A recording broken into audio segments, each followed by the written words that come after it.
ये हैं दुनिया की वो 5 मशहूर टेक्नोलॉजी जिन्हें मुसलमान भारत लेकर आए।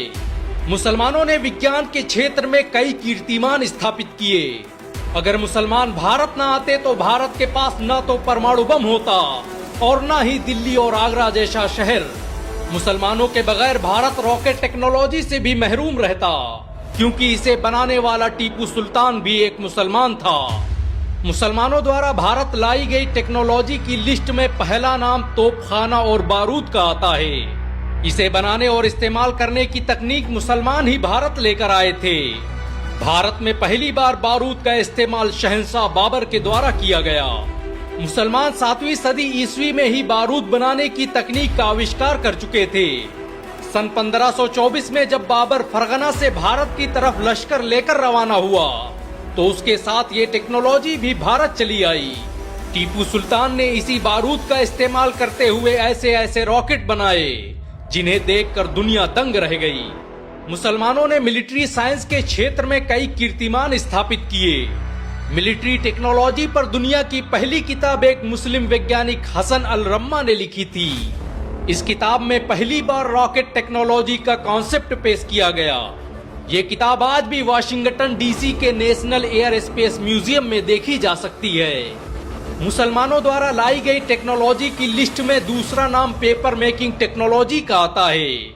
मुसलमानों के आने से पहले भारत में ताम्रपत्र, चमड़े और खालों पर किताबों को लिखकर महफूज किया जाता था, लेकिन मुसलमान जब भारत आए तो वो अपने साथ एक ऐसी टेक्नोलॉजी लेकर आए जिससे कागज को बनाना मुमकिन था। मुसलमानों के आने के बाद ही भारत में पहली बार कागज पर किताबें लिखी गईं। मुसलमानों ने जंगे तलाश के बाद 751 ईस्वी में पहली बार कागज बनाने की तकनीक का आविष्कार किया और 13वीं सदी तक दुनिया की सबसे बड़ी पेपर मेकिंग इंडस्ट्री के मालिक बन गए। 17वीं सदी तक दुनिया में इस्तेमाल होने वाले 80% कागज का निर्माण मुसलमान करते थे। पश्चिमी देशों ने पहली बार कागज का इस्तेमाल 12वीं सदी में किया था, जबकि मुसलमान 8वीं सदी से ही कागज का इस्तेमाल कर रहे थे। मुसलमानों द्वारा भारत लाई गई टेक्नोलॉजी की लिस्ट में तीसरा नाम वाटर पंपिंग सेट का आता है। इसकी खोज एक मुस्लिम वैज्ञानिक इब्राहिम अल जजरी ने की थी। तुर्की के दयारबाकिर में पैदा होने वाले अल जजरी ने ही क्रैंकशाफ्ट को इजाद किया था, जिसके बगैर आज दुनिया के किसी भी इंजन को नहीं चलाया जा सकता। उन्होंने जमीन से पानी निकालने के लिए एक ऐसा वाटर पंपिंग सेट इजाद किया जो सदियों तक पूरी दुनिया में इस्तेमाल किया जाता रहा। इनके जरिए बनाई गई बहुत सी वाटर मिलें आज दमिश्क, बुखारा, खुरासान और मोरक्को में मौजूद हैं। मुसलमान जब भारत आए तो उनके साथ ये टेक्नोलॉजी भी भारत चली आई। मुसलमानों ने ही पहली बार भारत में अंडरग्राउंड पानी की लाइनें बिछवाई। 1615 में अब्दुल रहमान खान ने मध्य प्रदेश के बुरहानपुर में अंडरग्राउंड पानी की लाइनें बिछवाईं, जिससे आसपास के गांव में पानी की सप्लाई की जाती थी। ये अंडरग्राउंड वाटर टनल आज भी बुरहानपुर में देखे जा सकते हैं। मुगलों द्वारा बुरहानपुर में बनाए गए वाटर टैंक से आज भी लोगों को पानी सप्लाई किया जाता है। मुसलमानों द्वारा भारत लाई गई टेक्नोलॉजी की लिस्ट में चौथा नाम अस्पतालों के निर्माण का आता है। भारत में वैज्ञानिक पद्धति पर पहला अस्पताल मुसलमानों द्वारा खोला गया। सुल्तान फिरोज शाह तुगलक की दौरे हुकूमत में भारत के हर बड़े कस्बे में हॉस्पिटल खोले गए। फिरोज शाह तुगलक भारत का पहला शासक था जिसने भारत में साइंस और टेक्नोलॉजी की तालीम के लिए 1 मिलियन पाउंड का बजट जारी किया। आर्कियोलॉजिकल सर्वे ऑफ इंडिया के मुताबिक अकबर ने अपने दौर में फतेहपुर सीकरी और दूसरे शहरों में ऐसे हॉस्पिटल बनवाए जहां पर विदेशों से लोग इलाज के लिए आते थे। भारत में दवाइयों का पर्चा बनाने और उसका रिकॉर्ड रखने की शुरुआत मुसलमानों ने ही की थी। दुनिया का पहला हॉस्पिटल मुसलमानों ने दमिश्क में 706 ईस्वी में स्थापित किया।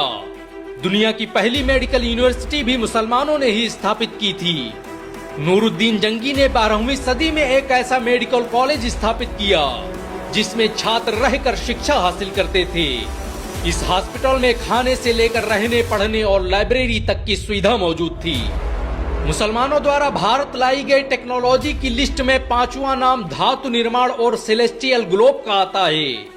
दुनिया आज जिस ग्लोब का इस्तेमाल करती है उसका आविष्कार एक भारतीय वैज्ञानिक अली कश्मीरी इब्न लुकमान ने 1589 में किया था। अली कश्मीरी की खोज के बाद मुस्लिम वैज्ञानिकों ने 20 से अधिक तरह के ग्लोबों का आविष्कार किया।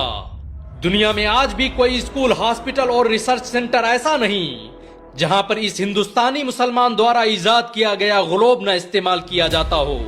मुसलमानों ने इस ग्लोब की मदद से ब्रह्मांड से संबंधित बहुत से आविष्कार किए। शाहजहां की दौरे हुकूमत में मुस्लिम वैज्ञानिकों ने एक ऐसी आधुनिक मशीन बनाई जिसके जरिए सितारों और ग्रहों की स्थिति का पता लगाया जा सकता था। मुसलमान 8वीं सदी में ही जमीन से सितारों की दूरी और शहरों की दिशाओं का पता लगाने की तकनीक का आविष्कार कर चुके थे। यूरोप जिस समय जिंक धातु के बारे में जानता भी नहीं था, मुसलमान भारत में उसी जिंक की मदद से हथियार बना रहे थे। मुसलमानों ने भारत के लिए जो किया वो आज तक कोई नहीं कर पाया। अगर मुसलमान न होते तो भारत कभी परमाणु संपन्न देश न बन पाता, क्योंकि परमाणु बम का निर्माण करने वाला शख्स एपीजे अब्दुल कलाम भी एक मुसलमान था।